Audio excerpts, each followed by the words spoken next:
कोई भी सपना साकार करने के लिए सबसे जरूरी है सही कोच का होना। चुनिए NISM क्लासेस को और करें अपने NISM NCFM का सपना साकार। Download the app now. Hello student, welcome back to our channel. So आज की वीडियो में हम देखेंगे म्यूचुअल फंड डिस्ट्रीब्यूटर के कुछ क्वेश्चन आंसर, जो हम कुछ क्वेश्चन आंसर रिवील करने वाले हैं।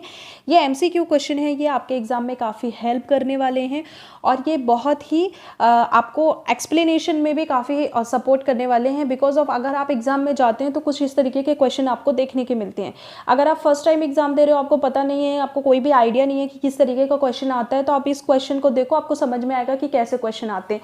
क्योंकि NISM या NCFM का आप कोई भी एग्जाम देते हो तो आपको डिस्क्रिप्टिव नहीं आता कुछ भी, सारे आपको ऑब्जेक्टिव्स ही आते हैं। मतलब कि सारे मल्टी चॉइस के ही क्वेश्चंस आते हैं, मतलब सिर्फ आपको टिक मार्क भी करना है, वहाँ पे कोई एक्सप्लेनेशन नहीं देना है। बट साथ ही साथ म्यूचुअल फंड में मैं आपको बता दूँ, यही एक एग्जाम ऐसा है NISM में जिसमें कोई माइनस मार्किंग नहीं होती है।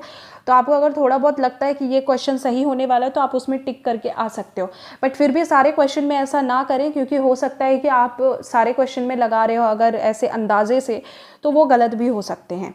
ओके, अगर आप NISM या NISM NCFM के कोई भी प्रिपरेशन कर रहे हैं, सीरीज़ किसी की भी प्रिपरेशन कर रहे हैं, जो कि NISM में आपको पता है कि 26 कोर्सेज होते हैं और NCFM में 42 कोर्सेज होते हैं, तो सारे कोर्सेज की प्रिपरेशन हम प्रोवाइड कराते हैं, जिसमें साथ ही साथ हम फर्स्ट अटैम्प्ट में एग्जाम निकाल के देने की 100% गारंटी भी प्रोवाइड कराते हैं और स्टडी मटेरियल भी हम ही प्रोवाइड कराएंगे। तो आपको कुछ भी अलग से परचेस करने की ज़रूरत नहीं है।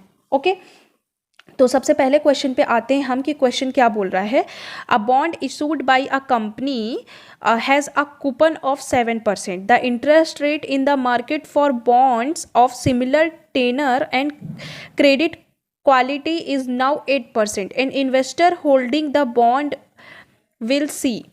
ओके, तो यहाँ पे बोल रहा है अगर कोई बॉन्ड में पैसा लगा रहा है तो उसका जो बॉन्ड में अगर वो पैसे लगाता है तो उसको इंटरेस्ट रेट कितना 7% है। तो क्वेश्चन में बोल रहा है the interest rate is the market of for bond of similar tenor and credit quality is now 8%. तो पहले बॉन्ड का इंटरेस्ट रेट कितना था, वो 7% था, अब कितना हो गया है, 8% हो गया है।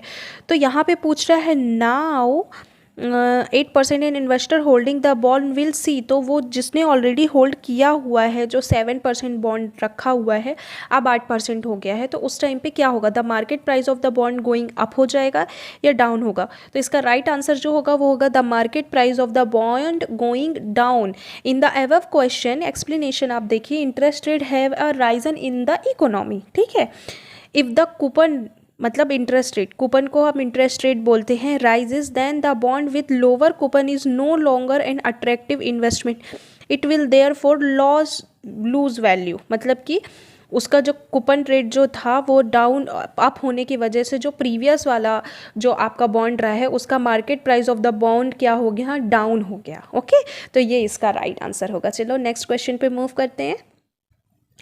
14 नंबर क्वेश्चन पे हम मूव करते हैं। A mutual fund application form with multiple holder has to be signed by. Mutual fund application है, उसमें मल्टीपल होल्डर्स हैं। ठीक है, एक म्यूचुअल फंड एप्लीकेशन है, उसको में वो इन्वेस्ट कर रहे हैं पर उसमें मल्टीपल होल्डर्स हैं, तो उस टाइम पे क्या होगा, तो सारे होल्डर के साइन होंगे या only any of the holders, all the holders, only the first holder, only the first 2 holders. नहीं, जितने भी होल्डर्स होंगे वो सारे होल्डर्स का उसमें साइन लिया जाएगा। The application has to be sign by all the holder irrespective of the mode of holding. Okay, holding के केसेस में है और ऊपर से यहाँ पे मल्टीपल म्यूचुअल फंड एप्लीकेशन में मल्टीपल होल्डर्स हैं, तो उन सबके साइन जो हैं वो बहुत ही ज़रूरी हैं, तो सबका साइन वहाँ पे लेना पड़ेगा। चलो नेक्स्ट क्वेश्चन पे मूव करते हैं। क्वेश्चन नंबर 16 पे आते हैं। When an investment is done by a minor what is rule regarding know your customer KYC required.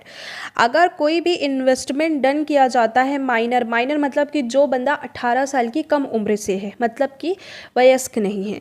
What is rule regarding KYC मतलब नो योर कस्टमर रिक्वायरमेंट, तो उसमें किसके साइन लगेंगे। नो KYC रिक्वायरमेंट किसकी KYC होगी, KYC of the guardian is requirement, मतलब उसका जो भी पेरेंट होगा, उसका जो गार्जियन है, मतलब उसके मम्मी पापा हैं, जो भी उसके गार्जियन, इन केस ऑफ किसी के मदर और फादर नहीं होते हैं, तो उस टाइम पे आपको क्या करना है, उस टाइम पे उसका जो भी गार्जियन होगा, उसका ब्रदर होगा, उसका सिस्टर होगा, तो उसका यहाँ पे KYC रिक्वायर्ड होगा। तो इसका जो राइट आंसर है वो होगा KYC of the guardian is required in investment made for a minor less than 18 is done through a guardian who has a completely with the KYC and PAN required. All other formalities is if the investment was for theme slips। ठीक है, तो ये इसका right answer होगा। तो यहाँ पे क्या होता है, यहाँ पे उसको कौन करेगा, उसके जो भी पेरेंट होंगे, पेरेंट का KYC कंपलसरी होता है। ओके स्टूडेंट, तो आज के लिए सिर्फ इतना ही। अब हम नेक्स्ट वीडियो में देखेंगे कुछ नए क्वेश्चंस को। अगर आज के क्वेश्चन में कोई भी आपको डाउट आया तो कमेंट सेक्शन पे कमेंट्स कीजिए, और क्लासेस रिगार्डिंग कोई भी इन्फॉर्मेशन चाहिए तो आपको डिस्क्रिप्शन बॉक्स में जाना है, वहाँ पे नंबर प्रोवाइड किया गया है, वहाँ से डायरेक्टली आप हमें कॉल कर सकते हैं, मैसेज कर सकते हैं और व्हाट्सएप भी कर सकते हैं। तब तक के लिए take care of your health and your family. जय हिंद एंड ऑल द बेस्ट।